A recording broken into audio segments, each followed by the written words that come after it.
Vishnu. Welcome to my Vlog 5. So for Vlog 5, I'll reflect on what have I read during last week's lesson. During last week's lesson, we were asked to read on the book E-Learning Theory and Practice, Chapter 4. So first I'll talk about what have I learned when I read Chapter 4 of that book. So the first thing that I picked up from that book is that they suggested that the term discourse is better than literacy uh, in e-learning.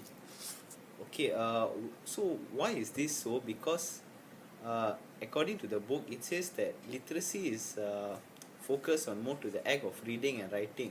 Okay, so how we gain information is that we read the text and then we make meaning out of it. Okay, whereas the term discourse, it covers a wider range of communication between the reader and to the media that they are looking at. Okay, so like when during literacy, okay, as for literacy, like I said, it's now readers interact with the text, whereas in discourses, readers interact more than just text. They interact with text, maybe video, audio, okay, diagram and so on, okay, from the screen of the internet. So you can see here that there's multimodality in interaction, okay, not just text only. So therefore, because of this, the term discourse is more preferably used in e-learning as compared to literacy, okay, as it provides a wider means of communication. And next is the book chapter 4 also covered about the 4 aspects of e-learning, which are learning agency, participatory culture, peer production, and framing and reframing. So what does these 4 talk about is that, okay, first I'll start off with learning agency. Learning agency says that the learner controls their own learning, okay? They're active learners in gaining knowledge and experience, okay?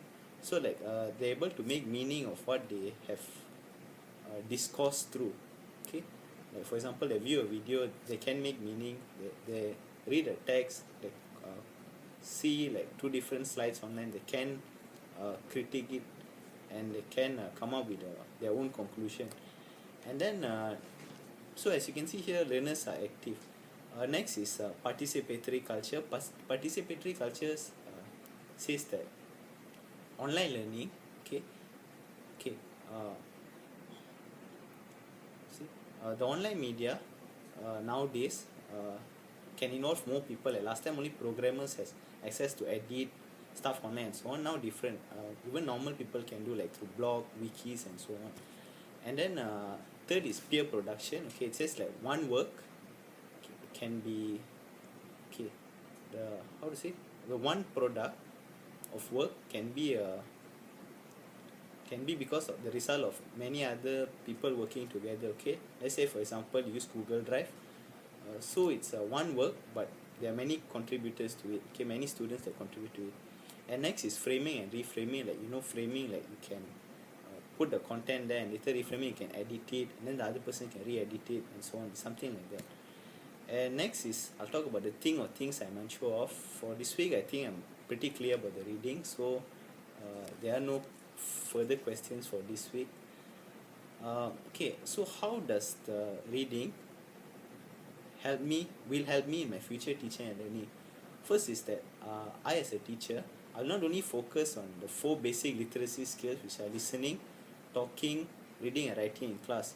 I'll also emphasize on the skill of viewing, show students how to gather information online, not only text, and also visually representing them, like making their own video, maybe slides or so on. And then next is that I'll teach them I'll view learners as active, okay? So I know that they are capable of finding information online and making their own meaning out of it. So I'll give them tasks that involves them to search stuff online, okay, and then maybe present it in class or so on. And lastly is that I'll be informed that students can accomplish a task together online, although they are separated, okay, so I know that they can discuss with each other online and come up with one work even though they are not physically present together. Okay, so that's all for vlog 5. Thank you.